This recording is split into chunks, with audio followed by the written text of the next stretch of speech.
Hey everyone. Good morning, all. Thank you for joining us this morning on our first ever online careers fair that's been brought to you by Justaguy. I'm really excited about this, and I've got a great friend alongside me today, Ben Rouse. How are you doing, Ben? I'm good. Being referred to as a great friend is a bonus too. Yeah, really excited. I'm always going on about careers offerings for young people. I feel like there's a bit of a gap there, so it's just a lovely thing to be involved in, sharing a few of the interesting careers that we've got lined up over the next 3 days. So hopefully a few of them will kind of get reinvigorated to think about the careers that they want to pursue, and some will discover new ones they didn't think were maybe right for them, that they can explore. And I think the other thing as well, there's lots of people who their career bears no resemblance whatsoever to what they were thinking about when they were in education. And I think that's an important message for everyone as well, that you don't really know where you're going to end up. And I think people's stories on how they got there is going to be interesting for everyone to listen to as well. So yeah, I'm excited. Yeah, there's some fantastic stories that are going to be shared with us over the next 3 days. And I'm just happy and I'm really thankful for the people that signed up. When I first sorted this out or had the idea, I literally thought there were only going to be maybe 50 students at most. We've had a brilliant sign up of nearly over 2,500 students, and I'm really excited for you to hear people's story over the next 3 days. So Ben, let's get started. Let's do it. Right. Next So slide. welcome everyone, and over to you. All right, Ben, can you go on to the next slide, please? So as we've just introduced ourselves, I'm Lawrence Tajani, and I founded Justaguy nearly 3 years ago. And it was more of a blogging platform to document my recovery from a serious epileptic attack, where I had to learn to walk again. But I can go into that another day. It's about careers today, but it's actually now developed into a full-blown foundation. I'm also a director of Happy to Host Limited, which is a web design company, and I also do PD training with schools using Google as well. Ben, do you want to give a brief overview about your career today? Just a brief one. Yeah, I'll give it a go. So after school, I went and did a civil engineering degree, which led to me sort of designing flood alleviation schemes and roads for about a year. Before one incredibly hot day, I was over a light box looking at a curb drawing, and a big bead of sweat dripped onto the drawing. And I thought, I don't want to do this. So I then spent 13 years as a teacher, maths teacher, which is not always everyone's favorite teacher, but hopefully I got away with it, before starting to use technology a bit more in the classroom. And then for the last 2 years, I have kind of led Google for Education training for apps events as a Google for Education partner. And I also play about with design sprint facilitation. It's kind of innovation culture and sort of rapid ideation stuff. So yeah. So it's fair to say that you wear many hats then, Ben. Right, you've got to keep their head warm somehow. I also forgot to mention that I did teach for 10 years, and I didn't want to be a teacher growing up. So this is what's really interesting in terms of the way you might pivot in terms of your career as you're growing. Next slide, please.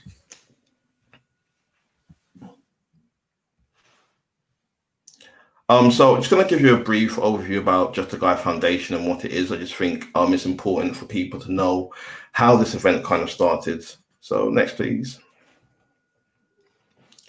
So Justaguy aims to improve aspiration educational outcomes of young people. And we do this through a wide range of ways. We do it through mentoring, working with different schools, and also workshops. We held a workshop last year at Google where 60 students got to come down to Google and learn about digital skills and why they're important.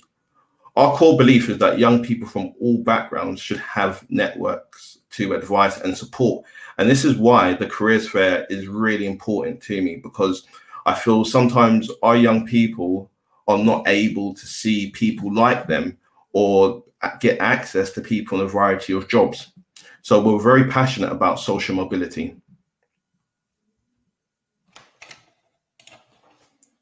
So why are we doing this? So normally around 2 weeks ago, most schools would be on work experience, but obviously this hasn't happened this year due to COVID-19. So I came up with an idea while I was out on the run of like, what could I do during this pandemic, and think about how could I potentially give back. And I remember work experience being a pivotal moment in my life where I was able to go and work in an organization and get access to people that I normally wouldn't see in my day-to-day life. And that raised my aspirations in wanting to do well in my GCSEs and exams. I wanted to have something like that growing up. So I thought, actually, let's see if I can get a group of people from a variety of backgrounds to come online and talk about their experiences as well. So this is why it's happened. And I've got to say a massive shout out to everyone who has supported this event. We put it together in under 4 weeks and with no funding. It's amazing what you can do with a great team. You've got the most amazing network, Lawrence, honestly. Next slide, please, mate. So today is about you, or the next 3 days are about you. So don't be shy. Use the chat to ask questions. The questions you may not have asked before, because you were nervous about putting your hand up in an assembly or in a big environment. This is your chance. Try and get as much as possible from the next 3 days. There is a huge array of experience on this platform this week. You can also ask questions at bit.ly JAG-CFQA.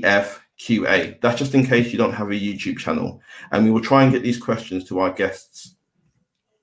Next slide, please, Ben. I think this is you now, Ben. It certainly is, yeah. Okay, so just to get us started, I wanted to take a moment to sort of get you engaging with the chat for those of you that are able to do that. And we've got lots of people saying hi so far. Just before I get to our little icebreaker where you can have a think about your answers to that, I'm just going to highlight a couple of the comments that we've got so far. So before we started, Shannon was asking, is there going to be veterinary nurse throughout the day? And I believe 2 p.m. today, we've got veterinary nurse coming to talk about their sort of route into that particular area. We've had a thank you for making this happen from John. So really appreciative from a teacher there. And then lots of mornings. And Manuela is looking forward to the CV tips and skills that you'll be running later today. Awesome and tremendous. Yeah, so what I'd really like you to use the comment for now is if you could share one thing about you which you think no one else would have. What makes you unique? So if you can take a few moments to have a think about what is one thing that applies to you that you don't think would apply to anybody else. There's an in-person version of this where you get into 4, and as a team, you have to come up with something you all have in common that you think no other team would have in common. So it's quite a nice way to sort of think about the things that make you unique.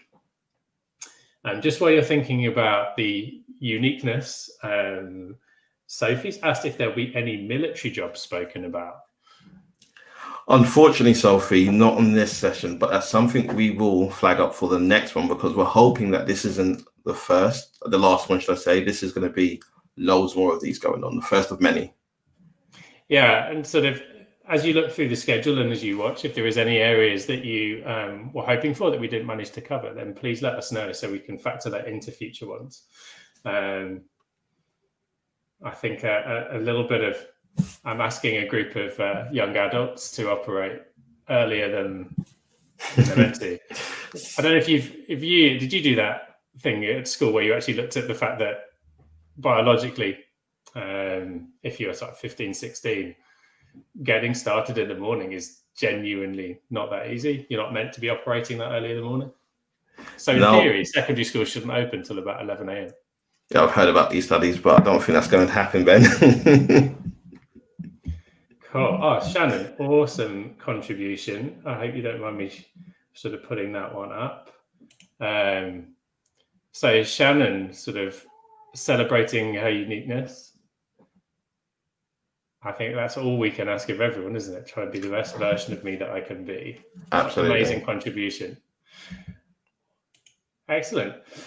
Keep those coming in, your uniqueness. We can do that throughout the session. And hopefully some of the speakers will also talk a little bit about the unique attributes that have got them to where they are today as well. Oh, now we're going, right. Chloe, I can't stand my room being untidy. You are a dream housemate of the future. That's not necessarily everyone. Edwin. Oh, they're all coming in now. Yeah, I always try my best, no matter how difficult the work task is. I think sometimes that is unique, but finding the right thing to get passionate about can help everyone be like that. Absolutely. Bethan, obsessed with anime. I don't know if anyone else is going to come in with like, no, actually, I am too. I do like a bit of anime, just don't really let people know about it at my age. Bonnie, I'm always daydreaming. Be interesting to see if any of the speakers coming up would class themselves as a bit of a daydreamer, and whether that's helped or hindered them along the way. Wow. I have been to more than 7 schools in my life. That's an interesting one. I recently, on a podcast that I host, was speaking to someone who's moved around a lot of schools around the world. And I think we definitely found that it had its challenges, but also that it allowed them to pick up a lot of useful skills along the way. Maybe more resilient. Lawrence, you can probably empathize with Millie there about things that make you more resilient. Oh, it's a very important trait. So a big shout out to you there, Millie. Okay, I mean, I've got to say, the sharing is quite inspiring. Absolutely. Wow, cool. Right, I think that's given us a little flavour of the amazing audience we've got. So, Lawrence, it's about time that we bring in our first guest. Absolutely, we're going to bring in our first guest, and she is Meta Francis, who owns Nails by Mets. A good friend of mine, but an awesome business lady as well. She's really, how did the kids say it? Killing it in the nails games, should I say? Is that a thing that we can say? So how are you doing this morning, Meta? I'm really well, thank you, Lawrence. Hi, Lawrence. Hi, Ben. Nice to see you guys. And good to really see you lovely to see everybody in the chat. There's such a diverse group of people. So welcome, everybody. And thank you for taking the time for coming and joining us. I'm looking very forward to your chat, Meta. Meta has been on a few of our events, and because she's amazing, we keep on asking her to come back. She calls it coercion, but she really does enjoy it. I know she does. So, yeah. So we're going to hand over to you, Meta, and we're back in a minute. Okay. So, Lawrence, just to confirm, are you going to change the slides for me? Absolutely. Yeah. Okay. Yeah. Just before we get started, I also want to give people a chance to see what's coming. So Zion, Dan, and Dan are coming up after Meta. So we're in for an interesting ride. That just sounds quite cool, doesn't it? Dan and Dan. Less diverse, though, right? Sorry, cheesy. Yeah. Sorry, I disappeared now. Oh, right, Meta, over to you. Just let me know when you need me to move on to the next few slides. Okay, brilliant. So good morning, everybody. As Lawrence has said, my name is Meta Francis, and I'm the director and founder of Nails by Mets, which is a mobile nail service company based in London. I'm also known as Mets, so feel free to call me Mets. Next slide, please. What does my role involve? So primarily, I am a mobile nail technician. So I visit my clients in their homes, in their offices, in their hotels, if they're traveling into London. And I basically visit them to give them manicure, pedicure treatments, nail art, all types of nail, hand and feet services, so like hand massages, foot massages, etc. But my job also involves doing what we call session work. And that means working on things such as photo shoots, video shoots, working at Fashion Week, backstage with the models, and also creating pop-up nail bars. So, for example, sometimes we work with the likes of River Island, Ted Baker, Olivia Burton, and we pop up in store and we do manicures in their shop to help promote something that they might be doing. So they've just released a new spring or summer collection of new clothing or new jewelry, then we may be hired to basically do manicures or nail art to help promote that. In terms of photo and video shoots, I've worked on music videos, fashion videos. I've worked on shoots for the likes of Vogue, and I've travelled to Paris and Milan for Milan and Paris Fashion Week. My role doesn't seem that exciting on the face of it, because you think, oh, you know, painting nails is, it's quite standard. You might think, oh, you know, it's just for girls, etc. But it's actually a very creative role to have, especially in the session world. A lot of it is coming up with creative nails, so fun nail art designs that are going to match or work with the models or the person that we're shooting at the time. It's also creating different concepts for shoots. So when you go on the tube or when you look at the TV, you might notice adverts such as Just Eat, and there are actually a lot of hands in the adverts. And you don't think or realize it at the time, but during the shooting of that advert, there will be a manicurist or a nail technician backstage filming with the advert, and they will make sure that the nails of the hand models or the actors are painted accordingly to match the whole look and feel of the shoot. Behind the scenes, aside from actually doing nails and doing nail treatments, I run the business. So that means everything from doing the marketing, the finance and the accounting, the social media, the customer relationship, anything to help promote my business, to help bring in new business and to make it profitable and successful. Next slide, please, Lauren. So what training or studying have I done to get my role? Well, initially, I actually studied and got a degree in business and management. So I specialised in marketing and e-business, but that's not a prerequisite to being a nail technician. It's something which I'll touch on a little bit later. My path went in a different direction from what I initially thought it was going to be when I was a lot younger. So having the degree was an amazing bonus because it gave me all of the business skills which allowed me to run my own business. If, however, you would like to become a nail technician straight off the bat, you don't need to have a degree. There are various different nail training courses, things such as NVQs and official sort of like national standard qualifications in nail technology and beauty therapy. But what I did is I did individual courses with the different brands. So some of you may be familiar with the likes of C&D Shellac and Gelish. And what I did was I trained with those individual brands in all of the different techniques that I use.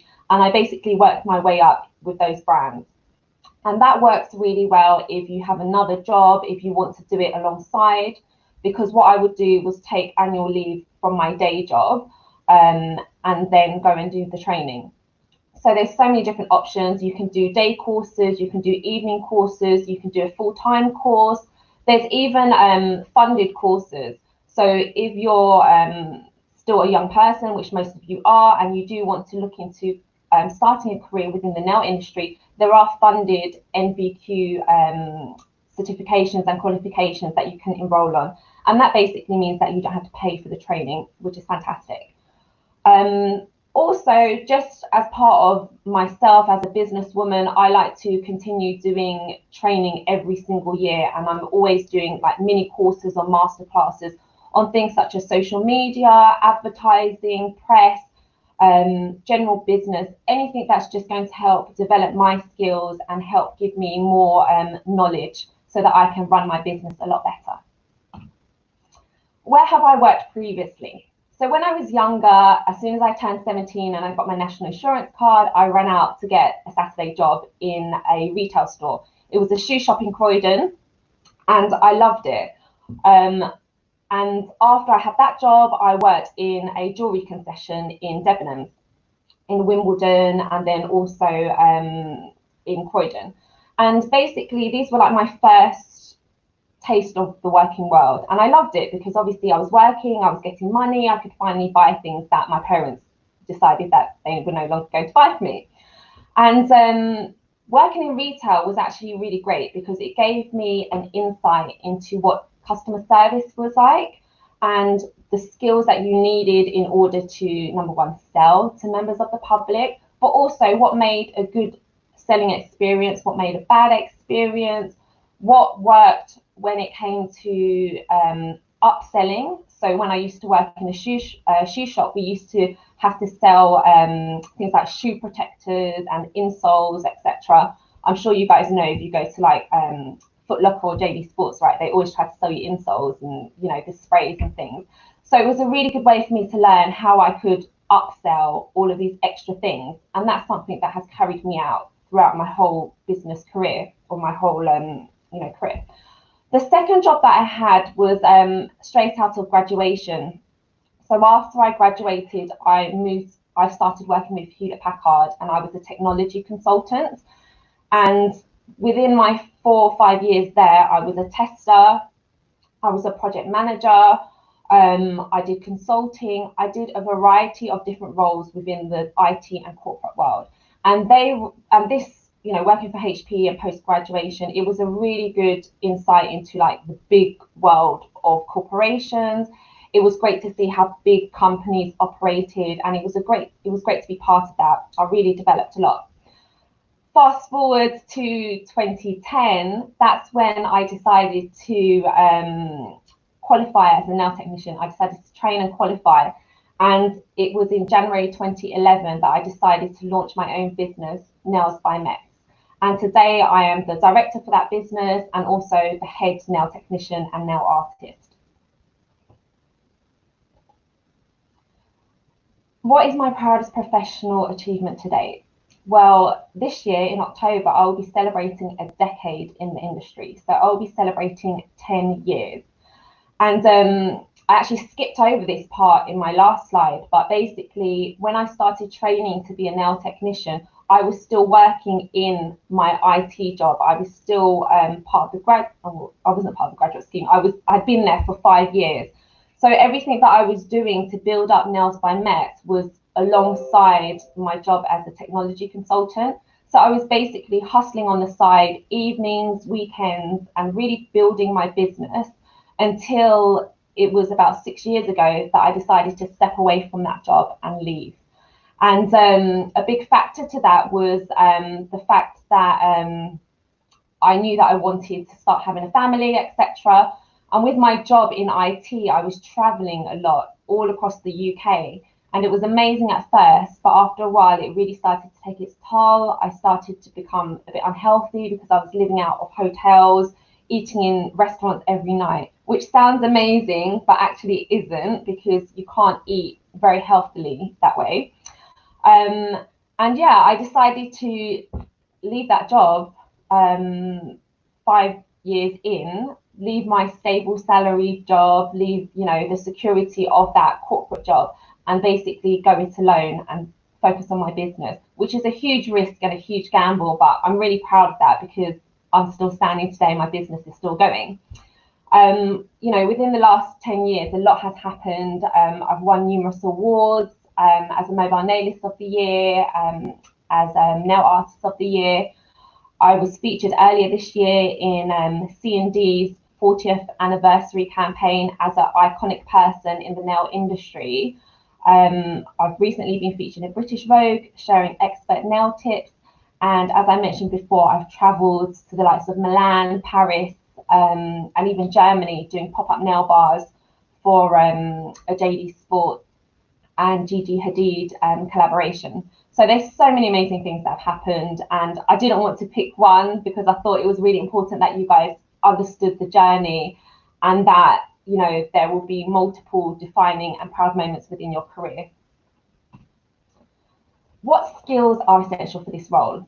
So first of all, it's a service industry. So working in the nail industry or the beauty industry, it's really important to have great interpersonal skills.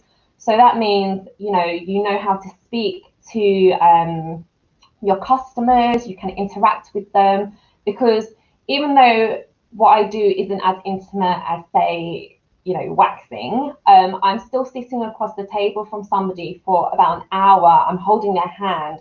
So it's really important that you know how to engage with that person, you know how to read them, and you can strike up a conversation really easily. If you're not really into people, it may not be the best career choice for you, because you will always be surrounded by people.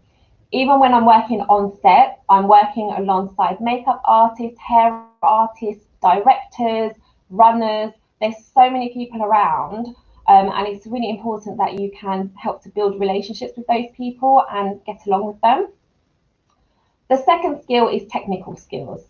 So obviously you can have amazing technical skills, but if you can't really paint a gorgeous set of nails, then it's a little bit harder, right? Because then you're not so great technically at your job. So you do have to have a certain level of precision. There's a lot of learning the science behind nail products. A lot of people don't realize this, but when you get like acrylics done or when you get gel done, there's actually a specific science behind the products. You need to learn how to use them safely. So there's a lot of product chemistry behind nail products. And also when it comes to, if you're going to create nail extensions, you have to get the structure right. So there's also elements of like architecture, which sounds crazy. You wouldn't think that when you think of nails, but there are actually loads of technical skills which go into building the perfect nail or creating the perfect nail. I might be on a shoot with Vogue and they'll say, we want a perfectly clean, natural looking nail. And you might think, oh, that's really easy, you're not even painting. But sometimes it's actually harder, because a lot of models don't necessarily have the best nails. So you have to make that nail look so beautiful and almost untouched, but by doing a lot of things. It's almost like that minimal makeup look. You think, oh, that person's not wearing any makeup, but actually it probably took her about half an hour to get that natural look. And also having good nail art skills. There's a picture there of like my hand painted nail art to match some tiles in Turkey. And back in school, I was actually completely rubbish at art. Art was my worst subject. I hated it. But for some reason, when it comes to nails, I can paint, I can draw on them. And it's crazy. And I feel that almost it's created something within me that I think maybe was potentially there when I was back at school, but because I didn't enjoy it back then, I kind of left it. But now I feel like it's revived a new love of art. So I still can't draw people, my stick people are awful, but being able to paint like mini paintings like this, I've been able to practice and learn that over the years. And that's the thing with anything, if you love it and you practice, you can get a lot better, because my nails didn't look like that 10 years ago. And just a point to say, actually, some of the best nail artists today used to be illustrators and graphic designers, because obviously they're so used to painting or drawing. So they actually make amazing nail techs.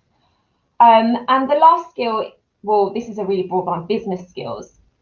So it's all very well being super creative, having the interpersonal skills and knowing how to create the perfect nail. But in all honesty, you need to have a certain level of business skills to know how to run a profitable business. Because you can be creative, but if you don't know how to make money from your skills, then your business won't survive. It won't last very long. If these things don't come naturally, any of these, you can learn a lot of these. And with business skills, the great thing is that if you can never get your head around business, if it's just not for you, if you just don't understand marketing or finance, that's fine, because there's people out there who can do it for you. You can pay them to do it. Okay, but I would recommend going on some short courses at least, just so you get a basic idea. Next slide, please, Lawrence. As a teenager, I wish I knew that it's okay to be different. Like, there's such a diverse group of you in the chats, the comments that I read already. So we're all different in our own way. And I just wanted to know that when I was younger, it's absolutely okay. In my family and culture, education is such a big deal. And the typical corporate job, which is what I had before, is seen as like very prestigious. People sort of measure your status and how successful you are based on the job that you have.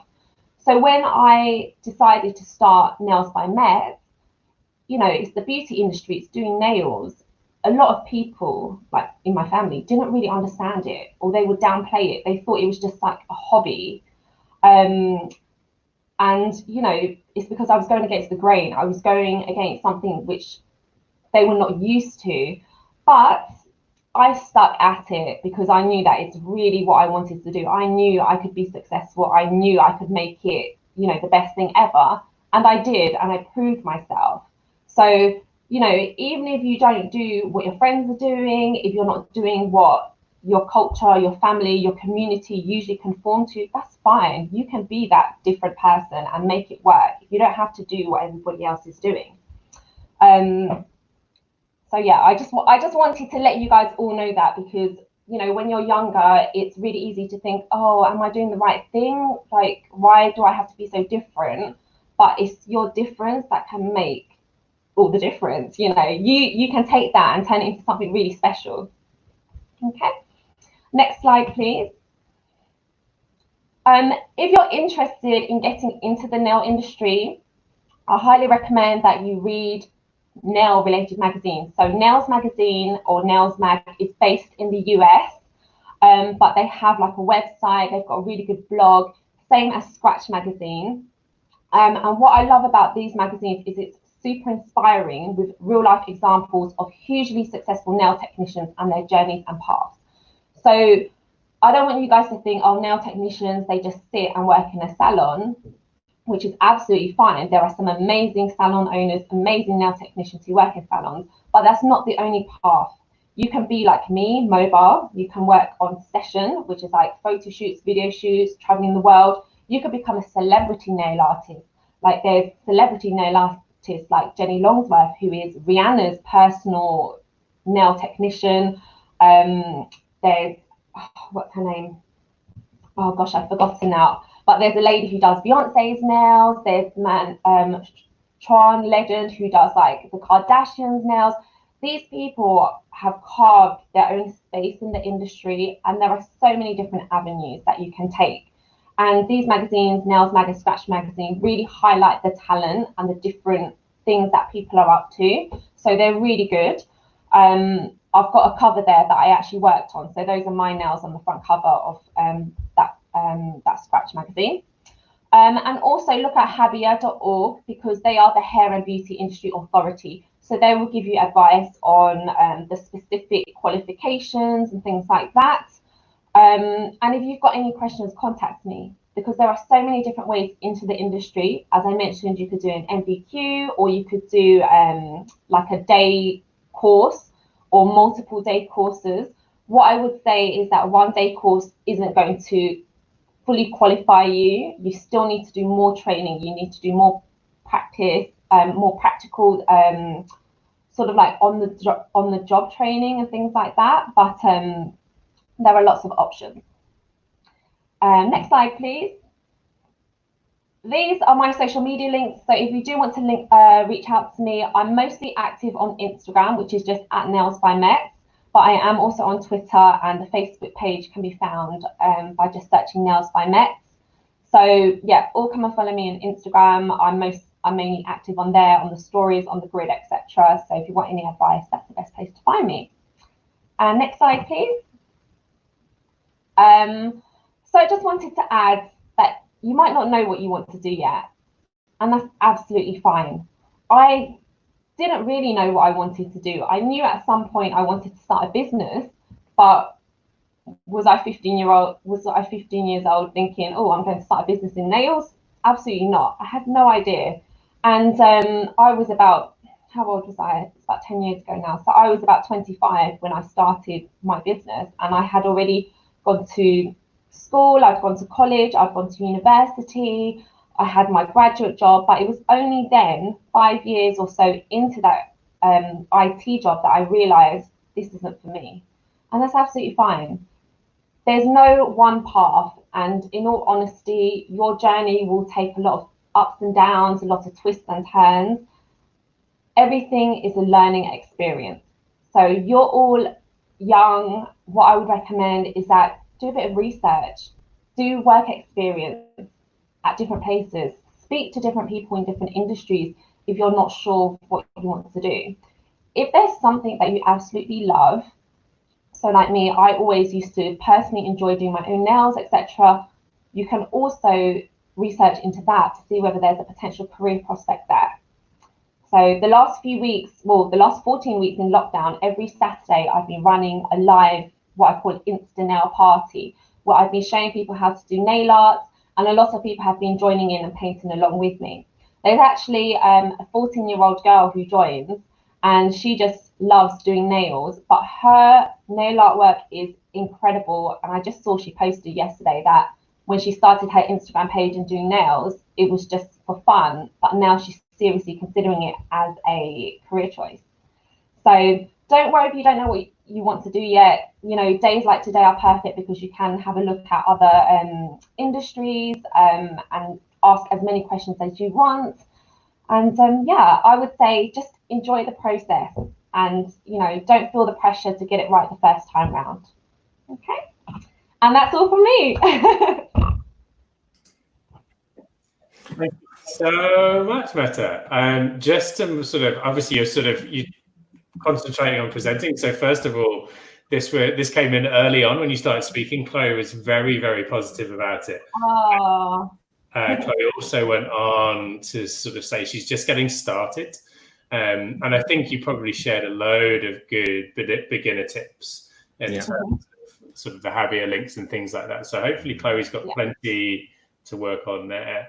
Yeah, what I would probably also say to Chloe is just practice as much as you can, you know, like on family members, etc., on your own hands. You can get nail tips and just keep practicing to try to get your skills, you know, perfect.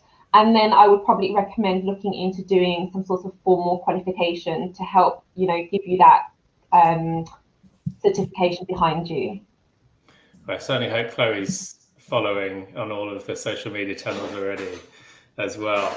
And yeah, Met is absolutely fantastic on social media, and she actually pivoted due to COVID-19, and she held her first social media workshop online as well. So Met is a woman of many talents. You know, she pivots very well. You know, Meta, what we'll do is we'll get some more questions to you towards the end of the session, the Q&A.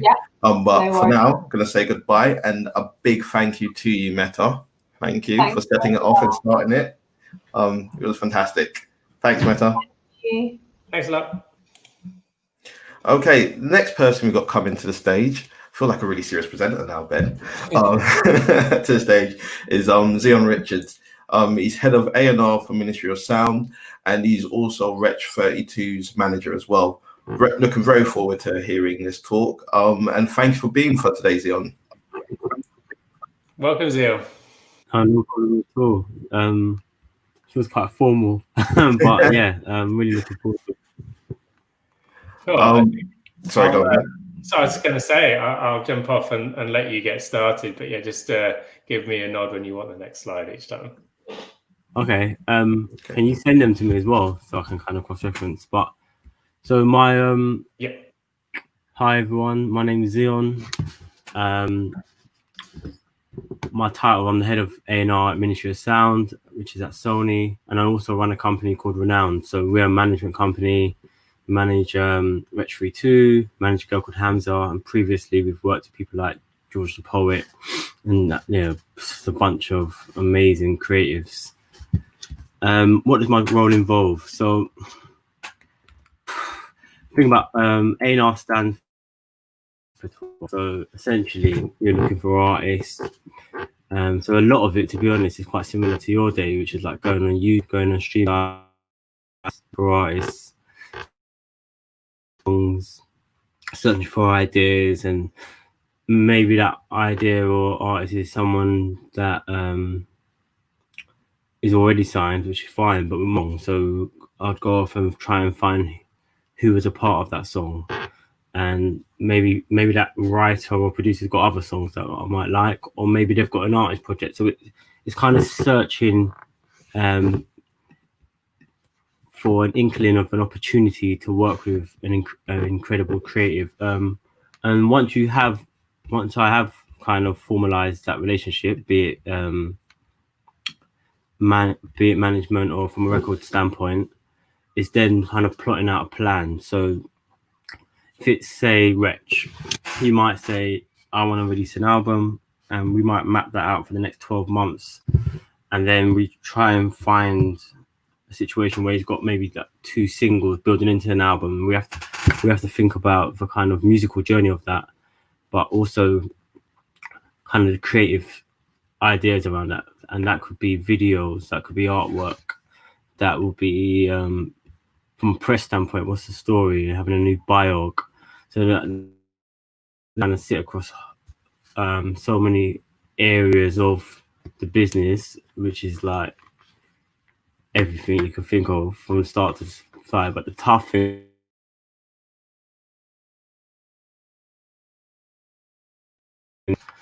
and then the other thing is like always looking for the new thing, because I don't have the luxury of kind of sitting on my laurels. So every day I need to be checking the checking online, be it Twitter, Instagram, to see what people are talking about, going on TikTok as well to seeing what people are posting videos about. Check Shazam, I check Spotify viral charts, and I'm searching globally for a record that's getting a lot of traction that perhaps isn't signed. So, and if it is signed and it's American, I will try and connect with the US label to see, okay, have you been in contact? Should we call with that manager? And I'm trying to build a rapport with the person and a relationship to see if there's a way that, you know, perhaps they can work with us. And if it is something they're interested in, I then have to liaise with our lawyer to try and formulate an offer and a deal that's kind of mutually beneficial, and I have to work at speed. But at that speed, I still have to try and create a level of trust, because it won't just be me contacting them. There'll be 20, 30 odd other people contacting them. So it's quite rare to find someone that no one else is aware of or cares about. Realistically, there's going to be 5 or 10 other people reaching out to them. So I need to work out what our USP is, which is like a unique selling point. And also, once the deal's gone, I have to ensure that we deliver a great job, because whether the record's a hit or not, they're going to use that. Other people are going to connect with that person and ask for advice on whether it was great working with us. So I'm always conscious of my relationship with artists, creative writers, across the board. Next slide, please. So what studying or training did I have? So I say GCSEs. I didn't know when I was young that I was going to work in music. I was just a fan, listening to pirate radio. I was just a young kid that was going to gigs, and I didn't know that you could get a job in music. If I did, I would have just, you know, maybe I would have made steps earlier. But what I would say is, I always had the mindset, if I start something, I'm going to see it through. So when I had my GCSEs, even if I was a bit late with my coursework, I made sure that I delivered and gave myself the best chance. And at A-levels, I done, thinking about it, did help me with music.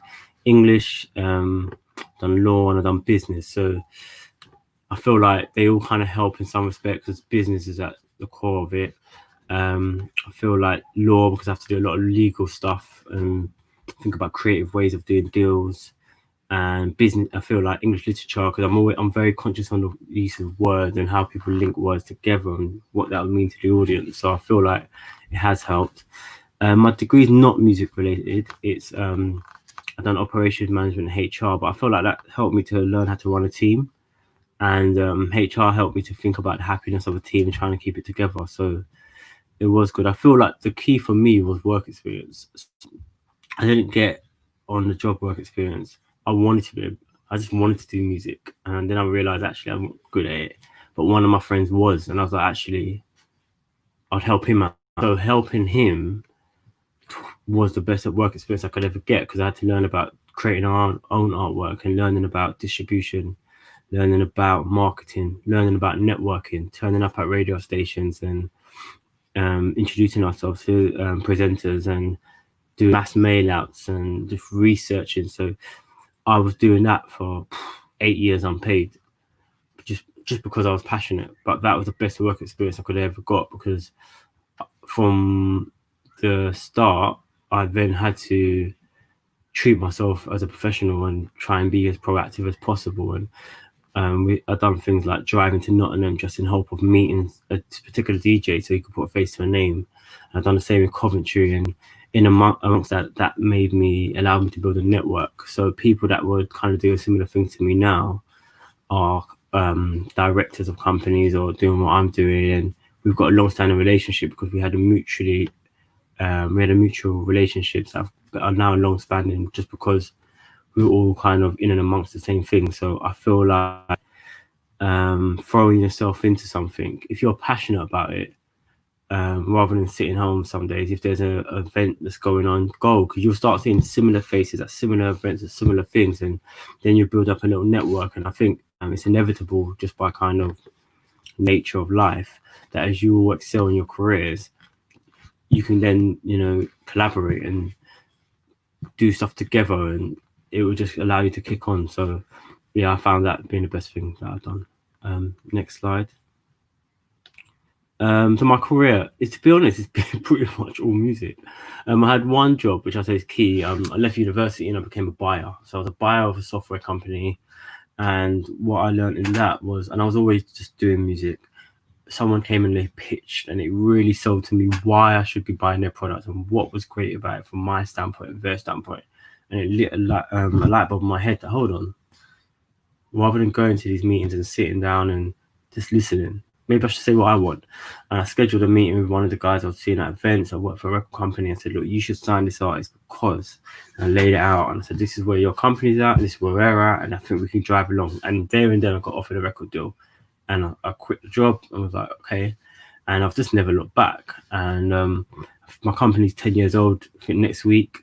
Then I became a consultant at Universal, Polydor, and I signed Steph London and done amazing stuff. Then I went off to be head of A&R at Ministry of Sound, and in between it, like some of my roster have won Grammys and worked with Rihanna and done stuff for Jay-Z. So, I mean, I still feel like I'm early in terms of achieving what I want to achieve. But yeah, I've been lucky enough to be kind of working in music for close to 20 years, but earning a living in music for 10 years now. So being, lucky. Next slide, please. That's it. Zion, I was just going to jump in as you mentioned a few artists. We've had a few questions already, which was like from Jude, what kind of musicians do you work with? And you've mentioned a couple there, like Jay-Z and Rihanna. Yeah, but do you know what? And the quick thing I'd say is that, look, let's take the big people aside. Seeing people at the core at the start is the exciting bit. So I remember seeing George the Poet in a room which is the size of room that I'm in now, doing his poetry, and was just blown away. And then the business side came in. I started researching him and saw that he was studying at Cambridge. And I went to his next gig and gave him my card. He didn't contact me. Then I went to his next gig and had worked out that he was with this girl. And I said, look, you better get him to call me. Then I drove to his mum's house. And I could see that him being talented was great. But him being talented as a boy from an inner city area and living in and studying at Cambridge was an amazing story. And the first thing I said to him was, how many tickets can you sell? He said 100. I said, great, let's find a prestigious room that can house 100 people. And then we found this room in Royal Albert Hall called the Elgar Room. And I was like, look, if we could get your crowd to there, they want inner city people in these venues. But also, if we can get your crowd to there, we'll just say you saw that Royal Albert Hall and we can do something. And you got a double page spread in The Guardian. So it's like, and then I've seen people, I've been in someone's room and they would have in their studio flat as a studio. And their work experience was they put up adverts on Gumtree, which is like, I'll make you a song. Come to our studio, we'll make you a song. And it's like terrible business, but it's the best lesson in terms of like, well, if these guys come and they make rock, I've got to learn how to make a rock song. And if it's like pop, and that person's gone on to win Grammys and he's gone on to like do big deals and have records with Jay-Z and Rihanna and all the rest. So I suppose like you just don't know where you're going to find it. So I think if you believe in someone and you're like, you can't sleep and you're like, I have to work with them, do what you can to work with them, even if it's just helping out and you'll get nothing out of it. I think that's actually... Sorry, Sorry, Ben. no, it's after you. I was just going to say that I think that's really cool, that the determination to actually sign that artist, and that, you know, resilience and that grit to go after what you really want as well, and not giving up on your first hurdle. I think that's a really important lesson to the students that signed in today as well. Yeah. I mean, like, even now, there's a girl called Henry who I met, and I almost like feel like it's courting, that you've got to fall in love. And I say to her, okay, what do you want to do? And she had all these elaborate ideas. So I'm like, oh, great, that's what I want to hear. And she had this idea called gentrification in London, where she wanted to go to areas, and I was like, look, fine. So I was just like, let's put a team around it, let's pay for it. And she's done it. And now she's the host of Spotify's Who We Be series. So in a space of 1 year, the series has got like hundreds of thousands of views. But now she's gone off to kind of DJ for all these brands like Adidas and Puma and all the rest, and she's the head host for Spotify's leading urban series. So that sometimes you just have to follow your inkling and just like back it and go through your nervous places of, oh my gosh, I don't know where the next pound's going to come from, but I believe in it, and let it take you to the journey it's going to take you. I think, sorry, wrong one. I think that probably links in then with, there was a question for Millie of do you base who you sign on talent or commercial popularity? And actually, no, it's a bit of both. I think it's got to be both, because I think sometimes what happens is, well, it's different. If you're talking about the record company, it's tough because I want to base it on talent every day of the week, but I still have to have a plan on, this is when I think they're going to be successful, and plot that step. And I can do that once or twice. I can't have a roster of 10 people doing that, because you're just draining resources. So I have to think about commerciality. From a management standpoint, I still care about, can they be successful? Can they move the dial? You know, like, we're on something today that can move the dial in terms of how we see like careers, and do you know what I mean? And I feel like sometimes people base who they want to work with on their passion, but it could be quite niche. And I feel like that's great if you're not trying to make that your career. But if you do want to make it your career, you still have to see scale in it. Okay, maybe in the UK there's a small market, but guess what? In Germany this is huge. So I'm going to plot steps to make this person big in Germany, and then we'll come back to the UK. So I just feel like you've got to add strategy around it to make it success, because yeah, it's the worst thing in the world if you're doing something you love and then you can't turn your lights on and the bills are coming and you're like, oh my God. Yeah, we hit that. It's a horrible place to be that I don't want to be. Next slide is skills and knowledge that's essential. I feel like professionalism. I think education taught me. Professional achievement. How about this one? I can go for that one. No, we can go. It's fine. Well, look, I grew up with Rich, and when I say that person that was much better than me, it was him. I've known him since I was 5. Our parents went to the same school, we're from the same housing estate. So to get #1 record with him and have like hits and success, or be able to, there's things that we think about and we're able to see it through, and that could be whether we want to get an album out or do this video or do this tour, and to do that with your best friend you grew up with as a kid, it's going to be tough to ever beat that, because we've known each other since we were 4 or 5 years old, and we've been able to make it from our state to, if we have an idea, we can get it in the paper. If we have an idea, we can get it on TV. And sometimes I understate that, but that's a crazy thing, right? That we could sit there, argue, have an idea, and see it all the way through to seeing it on the TV, and my kids can see that. So I don't think every achievement I make with him, I we'll never have a #1 record again, but hey, we can go and front a TV show. And I think to live out that journey with someone you know from the start, it's going to be hard to beat that, in my opinion. So that's like my pride of professional achievement. What's the next slide, please? Which skills, knowledge are essential? I feel like professionalism. So what I say about education, what that taught me is see things through to the end. So you're given a task, and I just feel like professionalism is doing what you say you're going to do, and if you can't do it, letting the person know, not avoiding them. So for me, I get a bunch of emails. I'm off today because I've got to be somewhere, but I've cleared my emails, and I'll schedule in calls, and if I've missed calls, I'll get back to people. And what I've learned is don't hide. If things aren't going well and it crash, meet people head on. Like, hey, this didn't go well, but I'm here. What can we do? And if it doesn't go well and it's like crash, don't worry about it. Don't be scared. Don't let that kind of bring you down. Failure is the best lesson you can ever have. When I had success, that was great, but I've learned more from failure than I'll ever learn from succeeding. So I think you take the failures on your chin and you evaluate, and you meet head on and go again. And I think that feeds into determination. Like, if you believe in yourself and you believe in what you're doing, be careful who you tell these things to, because it's a scary place, kind of doing something that no one else has done before. And like, I think Meta went into it before. It's like, the first thing when you tell people, the first thing they do is like give you 10 reasons why it can't happen and questions. You don't need that. Like, you've gone through that yourself. So I feel like it's like your determination to be like, I'm going to do it and I'm going to see this through and see where it goes. And I think negotiation is great, because look, can you meet me and can you get me to trust in you, and vice versa, for us to do something with you. And that might not be money, but that might be time. You know, Lawrence is contacting me. I don't have a relationship with him, and I can see by his kind of aura who he's connected me through. I'm like, actually, I'll do this. I don't know about it because I trust in that guy, and we negotiated the times and it's done. So I think negotiations really key. Next slide, please.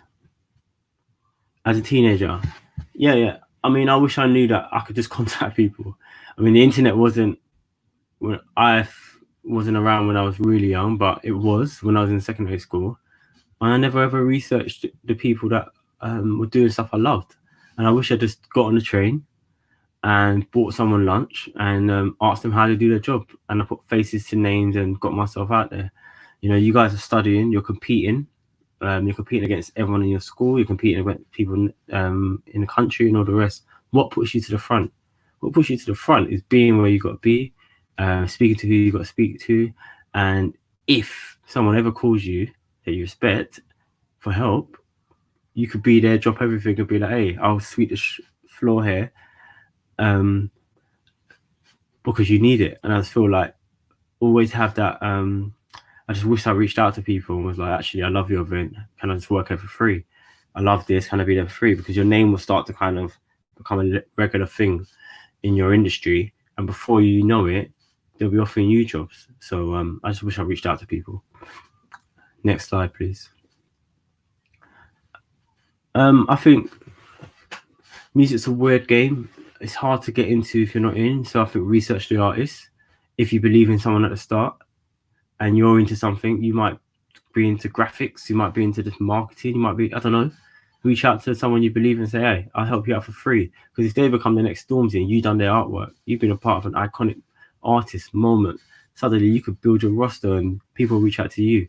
Research your teams. No one cares or reaches out to the marketing person, the video commissioner. So when you email them and be like, hey, that video is incredible, how did you do it? They'll be like, oh my gosh, nobody knows who I am. How do you know? And then, you know, you build a rapport, research the stories behind hit records. So you've heard a song. How did that song come about? Is it an old song? Is it a new song? Are they in a room? Research it. Get to know who these people are, because knowledge is power in this game. And follow them on socials. Do you know what I mean? Let them get to know you over a period of time. So yeah, I think it's just like research, and then acting on it. Next slide, please. Yeah, I always believe no guts, no glory. You're going to be sitting at home and telling yourself what you want to do. And if you're not going to act on that, and in a year's time doing the same thing, 2 years' time, 3 years' time, you might as well have just gone out, reach out to people and just put yourself out there. Like, you just don't know what day people are having.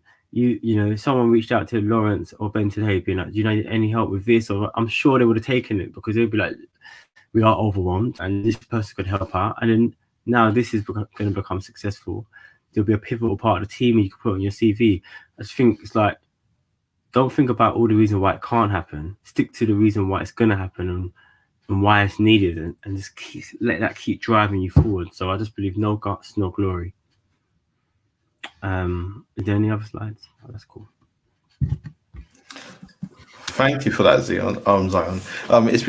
It's been a very insightful talk there. And I do like that quote, no guts, no glory.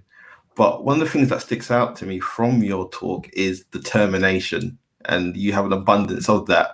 And I'm really happy that we have connected. And I think that's showing, the process of that. We actually haven't met in person, but we've been exchanging emails, and hopefully now you're part of my network. I'm part of your network potentially, and we can share stuff. Yeah. So this is about how you go on and build networks. Yeah, very much. I'm with that, and I think I'm very interested in Dan's talk, because like that's an area that I'm interested in and I want to learn about. So, and then I'll reach out after. So I think you're right, Lawrence, and it's like now we've got a network, and I can kind of learn about you, Lawrence, learn about you, Ben, and everyone else is speaking. So it's very powerful. Got a few questions. Just got one that will pose to you. Ben, do you want to flip up some of them? Yeah. So there was lots of interest around kind of the musicians, and kind of we've had a look at a couple of them. There was one from Edwina, which was how do you groom a brand new artist or talent? I don't know. I don't want to use groom, but yeah, what's the kind of the process? I think people are interested in. So we're going through it now. It's like the hardest thing in the world to kind of find someone that you believe in, and then go through the journey of kind of growth and development. And it's really, really tough, because you believe that they've got a supreme a talent and a skill set, and then you feel like they've got a kind of markability, and you're trying to educate the audience and along that journey, and we don't know when that moment of that connection point is going to be. So I feel like fundamentally the first thing is songs, because it's music, and that's the kind of connecting tool. So that's like trying to get them in sessions and trying to get the music right from the direction and everything else. And then also digital. We've got an amazing digital team at Ministry Sound, and trying to connect them with an audience online through the different social medias, and trying to make sure their image is right with where they're at and where they want to get to. And then it's like almost trying to build a hybrid of all those different strands. And at the moment when there seems to be a kind of a connecting point, marrying them together and kind of pushing it up. And I think sometimes you see it, like if you ever heard of a song and you're like, actually I like a song, and then 2 months later you're like, this song's everywhere, I can't get away from it. And then you start seeing the artist doing interviews and all the rest. That's because like the record company's then been like, we need to get that person in everyone's face. They need to connect the song with the person. And then you start seeing them like in gossip mags and all the rest at events. So they're trying to build their awareness as a person. And it's all different departments sitting down and really kind of attentively trying to connect those dots and show that person, not from a one-hit wonder into a star. There's one last question I'll quickly pop up, which I think your work colleagues are watching. Yeah. What moment of failure did you learn from the most?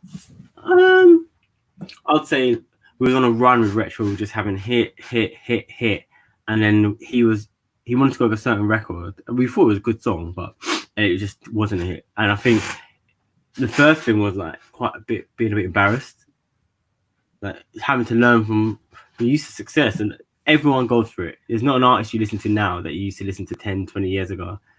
And kind of be like, I don't need to hide under a rock. I don't need to kind of be embarrassed to kind of post online and walk outside and cover my face.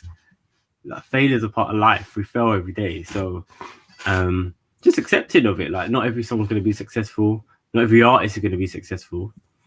But I feel like having a bit of kind of just being proud of yourself for trying every time, rather than worrying about what other people think. Failure is such an important part of what gets you to where you are. So absolutely. And I think it's hard when you're young to realize that you feel invincible and like everything should go perfectly. So that message hopefully gets through, that you expect to fail and expect to learn from it and embrace it. Absolutely. Cool. Zion, that was amazing. I really, really appreciate listening to that. That was really insightful. So yeah, thank you for your time. And yeah, if you have to jump off, let us know. No worries at all. Right. Okay. Thank you, Zion. Thanks a lot. Wow, Cool. that was really good. Okay, so next up we have Dan. So let me just bring Dan in and say hi. Hi, Dan.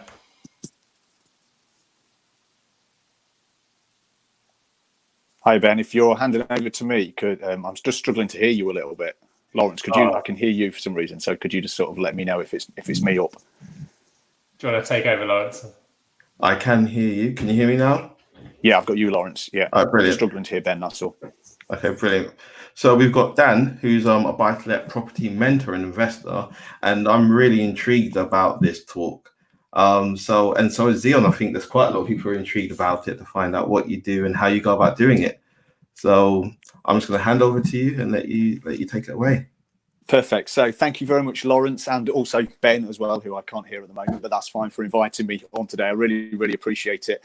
I've obviously got a couple of really good acts and hard acts to follow there by Netta and Zion, but I'll try and keep you guys engaged and see if I can give you some insightful knowledge into what it is that I do and a little bit about buy-to-let investing as well, to see if it interests anybody out there at all. So my role predominantly is a buy-to-let property mentor. So I kind of help new or inexperienced investors invest. And then I'm also an investor myself. So I'm actively buying buy-to-let properties and expanding my portfolio. So it gives me that sort of first-hand knowledge to be able to help my clients out. If we could go to the next slide, please, Ben. So my role predominantly involves the coaching and the mentoring of those investors. So like I say, it's either clients who are completely new, who have just had a little bit of an idea that investing might be for them, it might be a good idea, or they could be an investor that's maybe become let's say an accidental landlord. So they've inherited a property, they don't really know how to set it up or how to work with it, or alternatively they've gone forth and brought a property and then realized that actually maybe they need to get a little bit of education, work out exactly what it is that they need to do to be able to make their portfolio or their property profitable. So I help that with those clients of improving their knowledge really, and enabling them to pick up and improve skills to allow them to build a profit-making portfolio and start receiving a passive income. So passive income is really generating money from, let's say, an asset where you're doing very little work. And actually, the sort of statement passive income comes from generating more money from an asset than you actually need to be able to fund your lifestyle. So having something else make the money for you rather than you going to work on a daily basis. So I'm pretty sure that will be interesting to most of us out there. Next slide, please, Ben. So the studying that I actually undertook to go into my role was mostly practical experience. And the reason why I formed New to Property, which is actually my company, is because it took me about 14 years to get fully up to speed, educated and knowledgeable to actually be any good at it myself. So my company came from the idea that if it's taken me 13 years to get to this stage where I actually now know what I'm doing, I can pick up safe, sound, solid and secure investment properties quite easily, I'm sure that there's investors out there that would really benefit from me being able to pass on my experience to help them in the initial stages of building their portfolios and getting into property investment. Now, I did take 6 months or so to go and actually get a job in an estate agent. I used to work overseas. So I came back during a season, took a season off, and got myself in a job in an estate agent where I was actually working alongside a letting agent, alongside a mortgage advisor, and I was on the sales side of things. So that allowed me to rub shoulders with current property investors and just to ask all of those questions about why would you look at this particular property? What's attractive about this area? What tenant pool are you trying to attract here? And it really helped me sort of flourish within the industry and get some good contacts as well. Certainly going back to what Zion was saying there about the network within the property industry, your network is your net worth. The more people that you know, the more people that you can talk to and have around you, the more opportunities that are actually going to arise and allow you to invest and obviously make and help with that passive income. Also in my corporate career, like Meta, I started off with a corporate career and was doing my property mentorship on the side, hustling, to kind of build the business. And I was trained as a people manager and a performance coach. So I've always looked after teams, usually predominantly sales teams, that have then been working with either customers or clients. And my job and my training then came from being a people manager, managing those teams, and helping them with their performance to grow, to develop, to systemize processes, to make them more efficient in what they do. Next slide, please, Ben. So previously, as I just touched on there, my job was the people management side of it, which was an area manager with TUI Travel, which I'm sure you guys have all heard of. Not many holidays going on at the moment, but that's where I was previously. And that's where predominantly the bulk of my career came from, working up from a holiday rep to a resort supervisor, and then actually looking after ski resorts across France. So Tignes, Val d'Isère, La Plagne, Les Arcs and La Rosière. And I would manage all of the on-the-ground staff, looking after the customers that would then come out. I also used to work for Canvas Holidays, where I was over in Italy, and I used to look after 22 campsites and the staff on the ground again on those campsites, who were then looking after the holiday makers who were coming out to enjoy their holidays.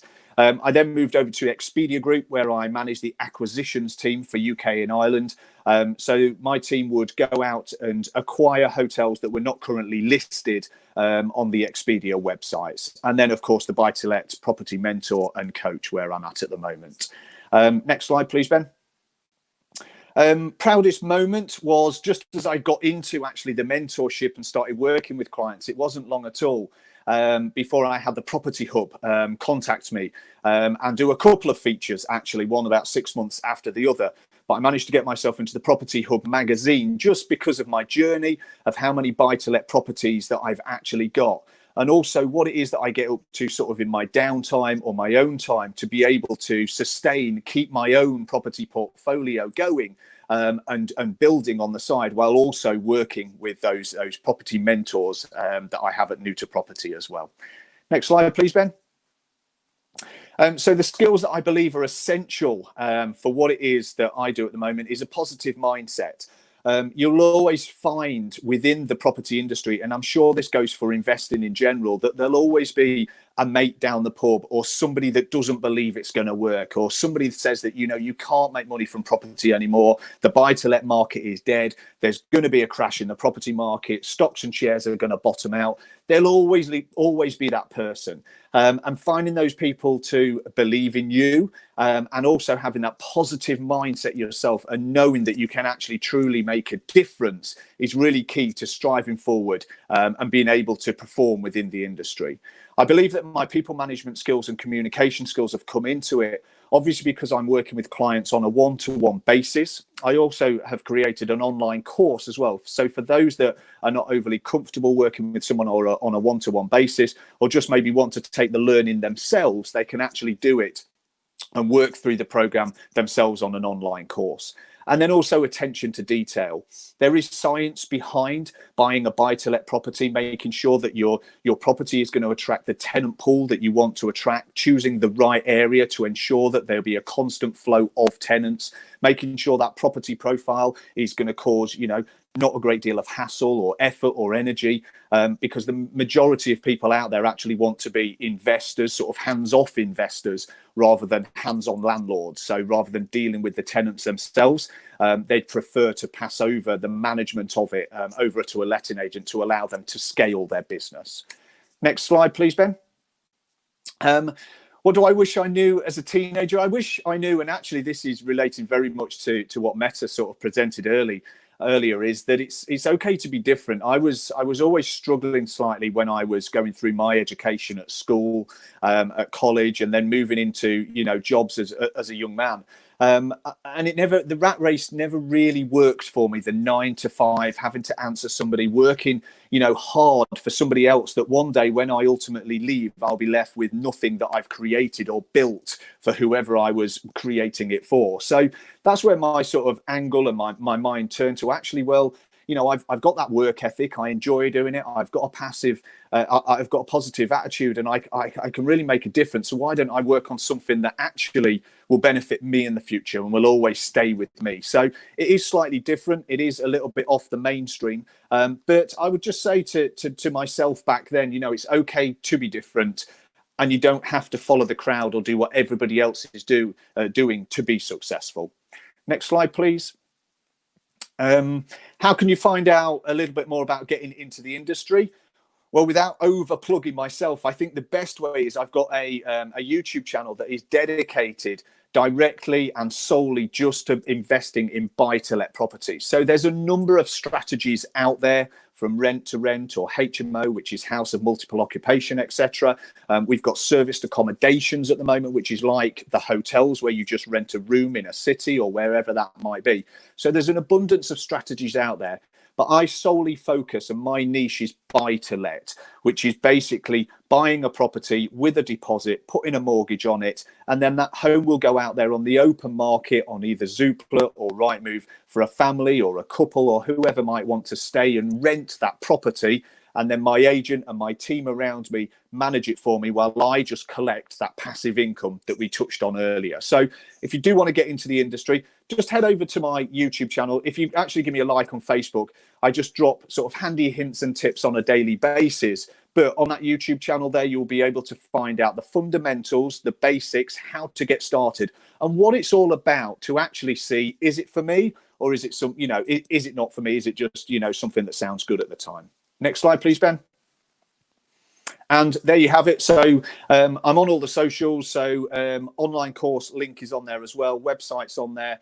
You can find me on Facebook, YouTube, or Instagram as well. And of course, at any stage, of course, if you guys do have any questions, any queries, if you need to know anything at all, just ping me a message. I'll be happy to help you out. Next. And oh, yes, of course. Anything else I would like to add?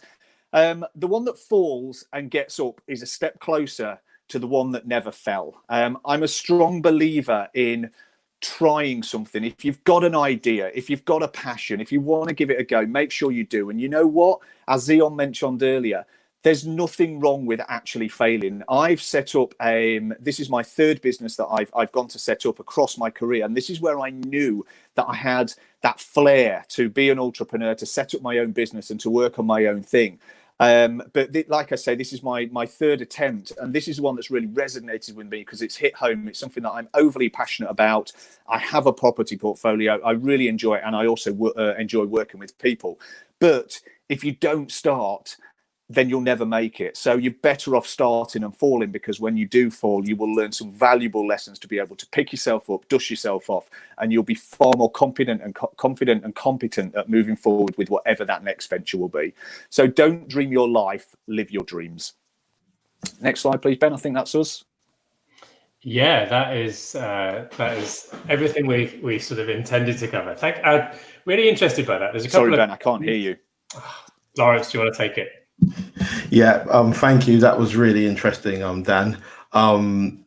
There's one question that's come up, and I'm not sure you'll share this one, but we'll see. I'll put the question up. Let me just get that for you. Just bear with me. And it's from, there we go. What is the best location to buy to let property? It's a great question, and it's a question that all newbies should be absolutely asking. And there's a process.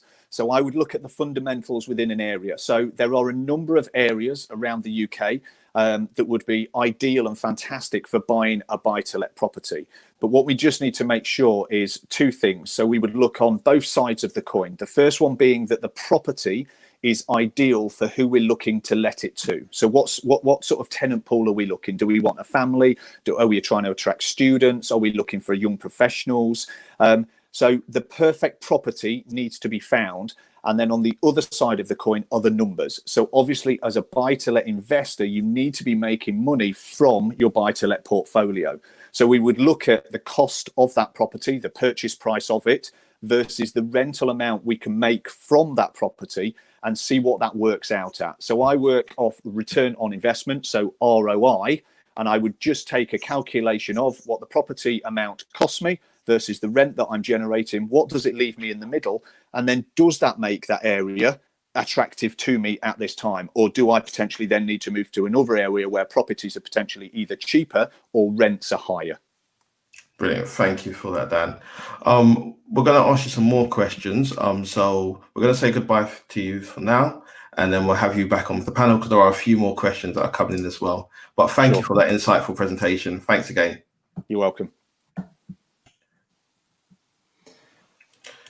And now we've got coming to the stage is Dan Taylor. And we both actually work with Dan Taylor as well. And look at that background. Look at that. It's not a virtual background. It's actually real background. Yeah. So how are you, Dan? I'm great. It's beautiful in Austria. You know, I used to work in this village as a ski instructor and snowboard instructor when I was young. So a few years ago, I was lucky enough to be able to buy a place here so my kids could spend the time and spend about 2 months a year here, which is what I'll talk about. One of the benefits of being an entrepreneur, sometimes you can have a bit of flexibility on your location and your time. Brilliant. I think we should just let Dan get into it because I'm excited to see what he's going to talk about. So over to you, Dan. Great. Well, first of all, Lawrence, thanks very much for running this. It's an amazing opportunity for all the kids and for everyone who's been involved. So really huge thanks, Lawrence. As Lawrence mentioned, I've worked and I do work with both Ben and Lawrence. So I'm going to talk a bit later about building your network. It's really important because it's a long-term thing. So could you jump on the next slide, please, Ben? So my company I started is called Apps Events, and we're a Google partner for education. And what that means is we work with schools all around the world, training teachers on using Google tools in schools. So when I say around the world, it really is around the world. We have a team. We work in Asia. We do a lot of stuff in Hong Kong, in Thailand, in Singapore. We work in the Middle East, in Dubai, in Europe. In America, we do a lot of work in California. So it's kind of crazy. If you told me when I was in school that I could run a business, from my laptop that's globally, it really is possible. So I'm going to talk a bit about entrepreneurship, because I've been lucky enough to, I've started 4 different businesses now. So I think there's some of the patterns that have kind of been the same from all the businesses I've started. So I'm going to talk generally about entrepreneurship. And I think one of the first things that's great about it is it's a freedom, it's hard. Entrepreneurship is hard. You don't get paid, you don't get a salary, you don't get a pension, you don't get any of the basic things. But what you do get out of it is the freedom to have your own time. You don't have to go to work at a certain day. You can be self-organized. And that's one of the things I really love about it. But there is a downside, like when you have a job, you can turn off your computer at 6 o'clock and go home. But that doesn't happen when you run a business. You're always there. You've always got to chase money. You've got to kind of wear all the hats of a business owner, chasing money, doing technical stuff, sometimes working on weekends. So, there's a plus and there's a negative. And I think it's important to think about both those things. And also, you've got to remember that you don't have to be an entrepreneur straight away. I never did anything entrepreneurial till I was over 30 years old. In my 20s, I had a regular job. So I think it's important that you can do this at kind of at any stage in your career. Next slide, please, Ben. So in terms of my background, I had pretty average GCSEs and A-levels. I kind of did enough to get into university. I had no idea what I wanted to do, really no idea. My dad was an engineer, so I just kind of fell into studying engineering. But I think, what I've realized now is I think it's great to learn. I think, as Zion was mentioning, it's always good to keep learning. So, I worked in IT. I did a few IT certifications. I'm actually studying now for a PGCEI, which is like a teacher certification for international schools. And that's because, I work in education now, but my background's kind of from the IT side, and I never really knew enough about the education side. So I think it's great to keep learning. I think it's really important. If you want to be an entrepreneur, none of this matters. You don't need any qualifications. You can start work at 15 or 16. But, what I would say is it's a fallback, I've got a degree. So if I want to get a job, then I've got that as an option. So, my advice generally is if you've got the opportunity to go to university, I think it's a great thing to do, even if you want to be an entrepreneur, just kind of for that fallback. But in terms of do you need it? No one's ever asked me about my degree, Next slide, please, Ben. Hi, Lawrence. Oh, whoops. Sorry. So, yeah, what have I done? So in terms of my background, I didn't really get a job till I was like 24, 25. But honestly, I really had a great time. I did a lot of casual jobs. So I went to university, but I always traveled. So what happened was I wanted to figure out how can I work abroad every single holiday. So I did my lifeguard qualification, my bronze medallion. I just went to my local Bingley swimming baths, did a lifeguard qualification. And then the first summer, I went to work in Israel. I went to work on a moshav, and there was a water park, and I worked as a lifeguard. The second summer, I went to America, worked as a lifeguard, traveled around America. The third summer at university, I did a 4-year degree. The third summer, there was a Navy university, which was also, I got paid to do this Navy stuff. And then I got to go on a ship and travel all around the Mediterranean. So, I was always working at university. I mean, I delivered pizzas. I was a bouncer in a club. I did everything. I worked constantly. So I was never entrepreneurial, but I was always a hustler. I was always working. And then in terms of my background, after I came back from traveling, I got a job as an IT consultant. I didn't really know what to do. I was kind of fairly technical. And honestly, I just saw people were making money as IT consultants. I just thought, well, I could do it. I'll make money. I went to live in London. I come from Yorkshire. I went to London, started working as an IT consultant. And I worked for a big company called Deloitte. And, they were putting me out onto projects. And this is kind of where the entrepreneurial thing came in, because I started thinking, hang on a minute. I'm working on this project for my company. They're keeping all the money. Why don't I go as a freelancer? Then I'll keep more of the money. And this is a great way to move from being an employee to being an entrepreneur, is to be a freelancer. Because as a freelancer, I used to take projects like 3 months, 6-month projects, sometimes 1 month, sometimes 1 year. But I'd get a job. And after that, I was taking all the money, but I was an entrepreneur, After I finished that job, I had a couple of months break looking for another contract. I was working on some different things. So I think, it's great to take a job first if you're not sure what to do, but then figure out, can you do that job as a freelancer? Can you work, for yourself and do that? Because that's what I did. And actually, in terms of talking about networks, Zion was talking about networks earlier. The reason I got this, so I had a job and my boss hired me back as a consultant.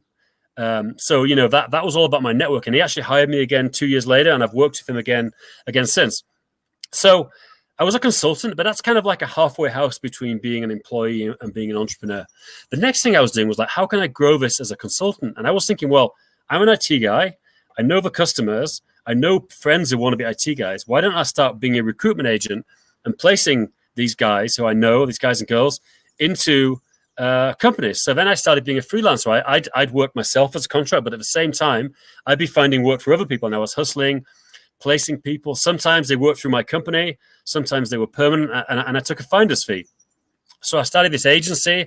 I started it with a friend of mine, a good friend. He was kind of unemployed at the time. Not always the best reason to get into business with someone, but he had lots of time. We worked together. And I actually sold my share of the business to him. I kind of had enough of it. I reached a point I wasn't really going anywhere. And what happened was my old boss, so the same guy I worked with and the guy who hired me as a consultant, he went to work for Google. And he was like, Dan, take a look at Google for Education. It's amazing. It's free. It's for schools. You could help set it up. You could do training. And I was like, wow, I just kind of fell into it. And what you're going to find if you go down the entrepreneurial route is things happen. The one thing leads to another. And that's what happens. I never thought I'd be working with Google, but my friend, former boss, went to work for Google. He got me in there. I started doing some work for Google. I started doing some training for schools. And this business grew and grew. And now I've been running it for 10 years, Along the way, I started 2 small software companies. Now, that kind of sounds more impressive than it is. They were small companies. We sold them for a small amount of money. They were really, I was setting them up to do things I needed. But really, my main business has been running apps, events, and working with Google, doing training for schools. Next slide, please, Ben. So in terms of what I'm proudest of, I'm genuinely proud that I think that I've managed to stay as an entrepreneur for 20 years without having to get a job. Not that there's anything wrong with getting a job, but I love it. And genuinely, I've helped to provide an income for a lot of people. We've got, so in terms of the team I work with, they're in the UK, they're in the Czech Republic, in Prague. I live actually in Prague. There's a guy in Thailand, and there's 2 females in Philippines I work with, and some people in America. And, some of them are full-time, some are part-time. But, as an entrepreneur, you're not just making a living for yourself. You're actually helping other people make a living. And that's really one of the huge benefits of it. Next slide, please.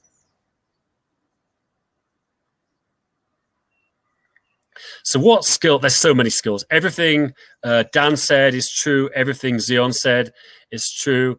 I think there's a few key things that really come down to it. One is persistence. Like, it takes a long time. You don't make any money in the beginning. You've got to live cheaply. You got to keep going and keep going. It's like keep running through a brick wall.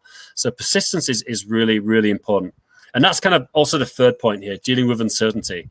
If you really need a regular, pay, you need to get a job. But if you can deal with the uncertainty and you can get, and it's a skill, nobody deals with uncertainty well. Everyone finds it hard. But if you learn to deal with it, then you'll do well. And delegation, quite honestly, you've got to pass work on. You can never do everything yourself. So the only way you can grow your business is working with amazing people like Ben, who sometimes they become your business partners, and get other people to help with this. Because that's, the only way you grow your business is by passing things on to other people. And sales, I'm not a sales guy, but you have to learn to sell. I was going to say to everyone who's still at school, if you can get like a part-time job doing telesales, door-to-door sales, get used to rejection, get used to 10 people shutting the door in your face, slamming the phone on you. That skill above anything will give you a skill to run business, just getting used to people saying no. And trust me, you'll thank me if you do that. Next slide, please, guys. So things I wish I knew as a teenager, like money is so important. And this is broader than just entrepreneurship. But just Google compound interest. I mean, if you save a bit of money in your 20s, what that comes in your 30s and 40s, it's quite astonishing. So really, what I would say is don't do anything for money that's really going to handicap you in your future life. Don't take out a loan unless it's a mortgage. Don't take out loans to buy sofas. Don't take out loans to do things. I mean, student loans, okay, that's something you might have to do, but try not to take out loans. Don't buy an expensive car, because if you're an entrepreneur and you've got friends who've got jobs, they're probably going to make more money than you in the beginning. They're going to buy a nice car and they're going to rent a nice flat.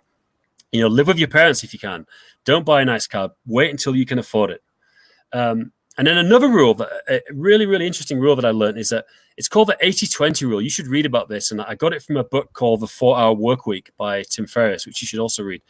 And what it says is 80% of your output come from only 20% of your actions. So what that means is most stuff you do doesn't really matter, actually, in business. And when you're an entrepreneur, you've really got to focus on what's the 20% that's having this 80% effect. So that's something that's really important. And also, finally, you've got, hopefully, you'll stay healthy and you've got a long life. You can change careers multiple times. Like I said, I didn't get into entrepreneurship till I was 30. Just because you get into a job and you don't like it, I didn't really like my first job. It doesn't matter. You've got a long life ahead of you. You can change. So don't be stressed. You can change in your 30s. You can change in your 40s. There's always time to do new things. Next slide, please.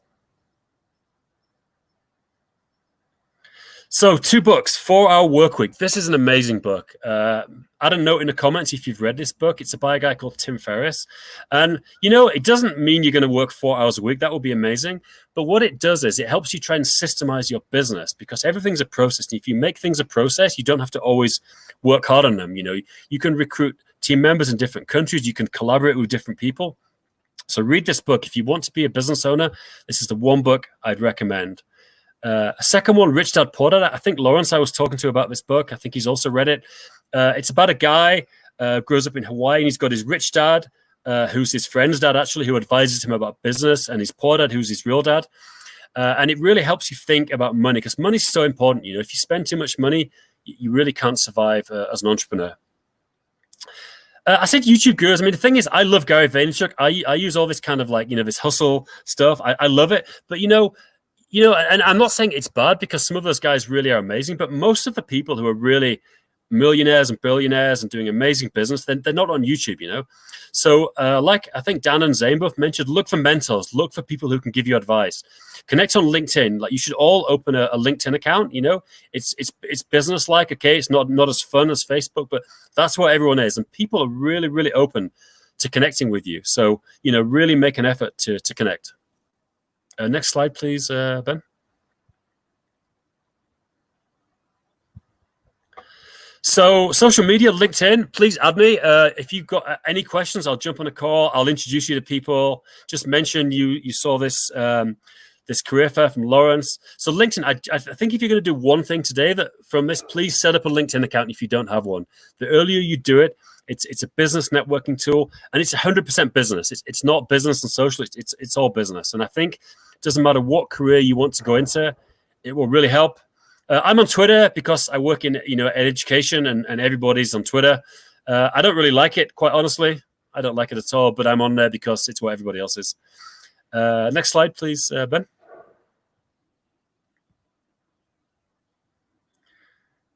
Yeah, I mean, a guy, my kind of guru, the first job a guy I worked with, he used to turn up, on his Ducati motorbike, and he'd always be leaving at 4 o'clock. And I was like, who is this guy? And he used to give me a lot of advice. And he always told me, work like a fox, not like a donkey. Work smarter, not harder. And if you work smart and hard, you're going to be super successful. So one piece of advice, try to be smart, but you've got to work hard. There's no way around it. If you're going to be an entrepreneur, you've got to work hard. But try to work smart as well as hard. Next slide, please. I think that's it. Yeah, that is your full allocation of slides. Thanks, Dan. I absolutely love that quote. Work like a fox and not a donkey. Yeah, I think he actually thought he made it himself. This guy was my hero. Because he really was doing really well. He wasn't working as hard as everyone else in the office, and I've always taken that. Okay, I need to stop working like a donkey then and work more like a fox. So yeah, now Dan, that was really interesting. I think particularly how you kind of got into the education part of Google as well. One of our students has put in the chat. Let me just get that up to you. I can do that. There you go. Thank you. Yeah. I'm not sure. I think Ben's probably as good as me to answer this, because we both work with Google, and Ben works closer than I do. And we've got Dean. I think Dean's presenting from Google at some time, isn't he? Yeah, this afternoon. We've got Dean Stokes this afternoon at 2 o'clock. I mean, obviously apply to Google. I would say first thing, just look for some jobs. It might be that you have to get some experience at another company first. Google's a very competitive company. Don't let that put you off. But maybe you'll get some other experience and then be better placed. Ben, you got anything to add about Google? I mean, the people that we work with, there are plenty that come from sort of, successful degrees, in various colleges that have done very well and, got high scoring degrees and gone into Google that way.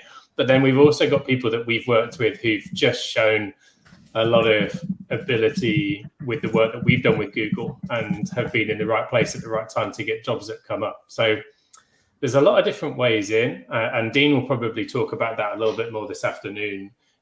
He hopefully would admit that he hasn't had a traditional route to his job at Google.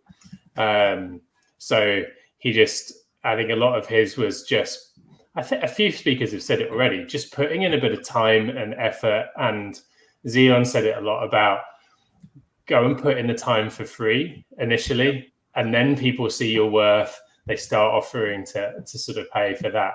And that attitude gets you noticed in the right way. If people know that you're willing to work for them, you're not going to sort of moan about a few extra tasks here and there. I think that goes a long way to people sort of realizing that you're worth keeping an eye on. And especially what I mentioned about LinkedIn, especially as a young person, you'd be surprised how open people are to helping you. So you can find Google people on LinkedIn, connect to them and say, just be honest. Like, I'm looking to work at Google. I see you're doing a job. Don't just find anyone at Google, find someone who's doing a job you'd like to do. And 9 times out of 10, they'll jump on a video chat and talk to you. And I think also like aiming for I would like to work for Google is probably something you want to avoid. Just I think these things kind of work themselves out. And I think probably a good time to bring the other speakers back in. Hi, hey Dan. No, I don't think Dan can hear me. So Lawrence, you got to communicate. He can hear you now. You're back again. And Meta, we're going to bring Meta back on. So yeah, I think that question around kind of how do you get a job at Google, or can be maybe turned into you've all started in different places to where you've ended up. So I don't know if it's fair to say aiming for a particular company is maybe not the thing to do. But I think all three of you have had side hustles. It's about to say that. Alongside maybe a corporate job at some point, or the predictable job that has kind of led you to where you are now. So, and can I ask about one thing that's really interesting about side hustles is two of your guests. So I do a bit of music promotion, very, very low level, but it's a side hustle and I love it. And buy-to-let property I've done as a side. So I was taking notes in both the sessions today. You know, it's like side hustles sometimes become your main hustle. Sometimes they stay your side hustle, you know? I think a question I'd like to ask to all of you, because we do hear this term quite a lot, is how would you define hustling? Because all of you have mentioned this in your talks. Sure, I'll go if you like there, Lawrence. Yeah, go. Yeah, so I see it that, you know, we're all going to have responsibilities. We've all got to bring in, let's say, a day wage. So we've got to get by in life. And if that means ticking off maybe something that particularly that isn't going to be our end goal, that's fine, just for survival. We need to keep going. But while we keep going on that for that survival, it's having that drive to create something better. So maybe when the mates are going down the pub or they feel the need to, you know, sit and watch Netflix every evening, the side hustle, that's when the time is. That's when you're fixed to your laptop, building, creating, growing something that you know is going to be there in the future for you. So it's worth the time now. I would add to that just to say I completely agree with what Dan said, but sometimes it is literally a good old hustle. If you want to work with somebody or if you are trying to get into a certain event, you need to get your hustle hat on. You need to try and contact the right people. You need to find them on social media.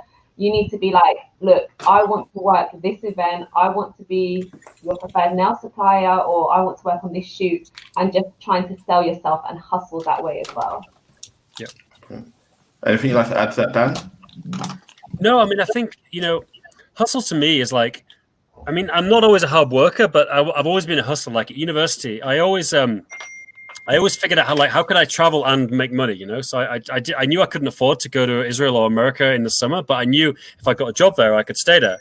And even when I started working in London, the reason I started being a ski instructor was I figured out, like when I'd take 3 weeks holiday in the winter and I'd come and work in my holidays as a ski instructor, you know, because I didn't have any money, but I could get paid to stay in the mountains and teach, you know? So I think that to me was hustle, you know, working out ways to do what you want to do and get paid for it is a cool way to think about it.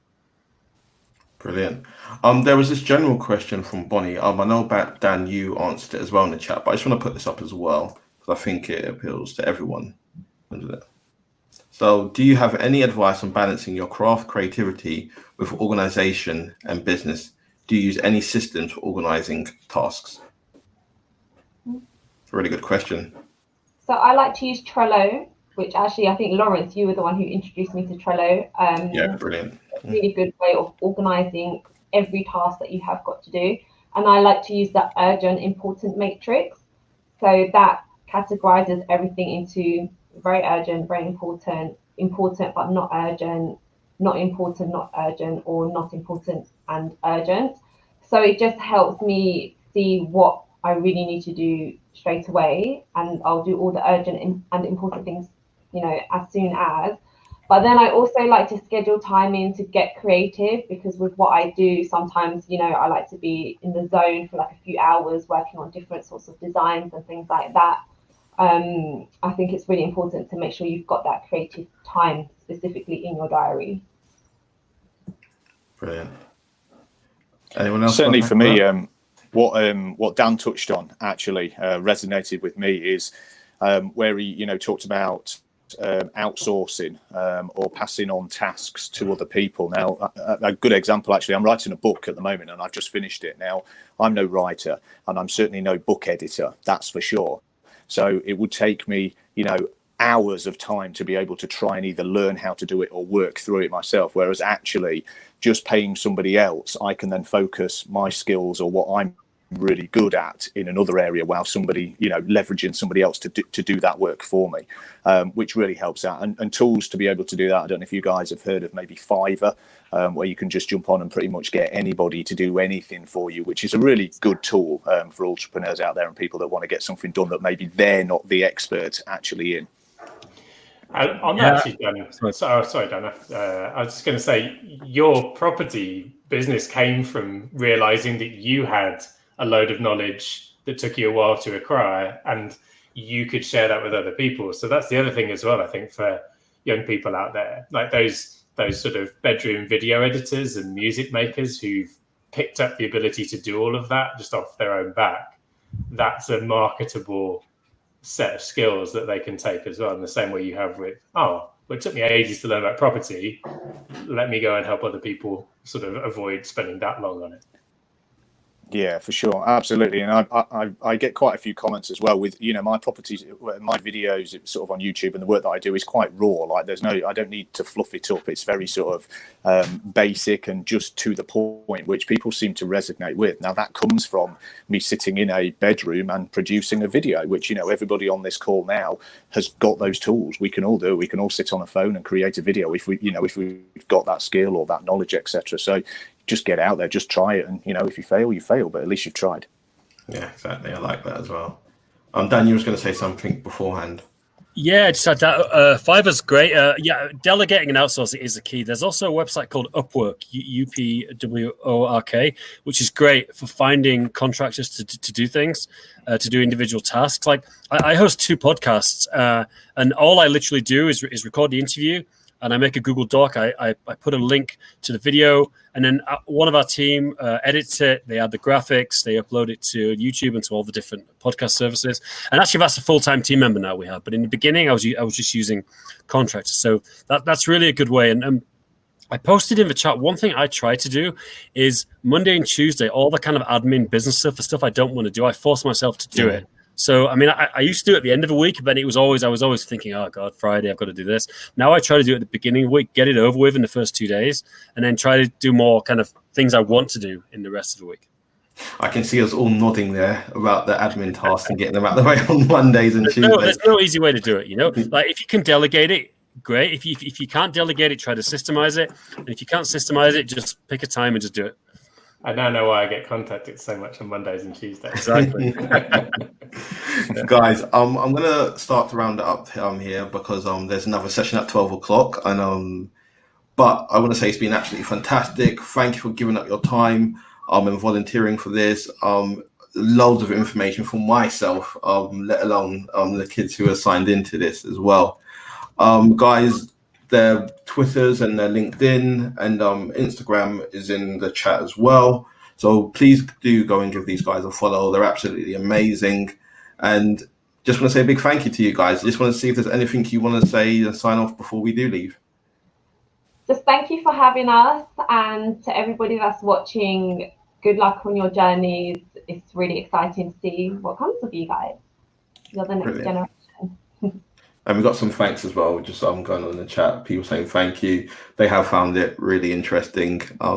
So hopefully we'll get you back next year as well on a different platform, different means. So I love how I put out there live so you can say yes, you know, and I can hold you to that. Very clever indeed. So guys, Dan T, anything to say? Yeah, just one thing I want to say. Like I've been pushing this book before our work week. If anyone's on this call wants to be an entrepreneur, just message me on LinkedIn. I'll give an Amazon voucher to anyone who does this before the end of this call. So like right now, message me and I'll send you an Amazon voucher to buy before our work week. If it's more than like 15 people, I might have to cut it off. But message me now. If you want to be an entrepreneur, I'll send you an Amazon voucher to buy the book. Brilliant. Dan C. Well, how am I going to follow that now? That's it. Yeah, nice one, Dan. Thank you very much. But no, I just wanted to say time is money in this game and also in this world as well. So that also goes for you guys out there. So I appreciate you spending your time with us today. And hopefully we've been able to give you some sort of insights and some valuable information to be able to take away and hopefully action for the future. And hopefully we'll see some results from what we've sort of created and given you today. So good luck, everybody. And if we can help at all, just give us a shout. Thank you, guys. Anything, Ben, before we sign off? No, just a little reminder that you will be back at 12 for your CV workshop. And then obviously we're back again at 2 with Dean from Google, who's mentioned earlier. We've also got Teresa, Christelle and Jack. So veterinary, Jack's the vet, got legal and business affairs, enterprise customer success manager, Teresa, and Dean from Google. So lots of interesting stuff coming up. Brilliant. Thank you, guys, and thank you for tuning in today. Thank you. Thank you. Thanks.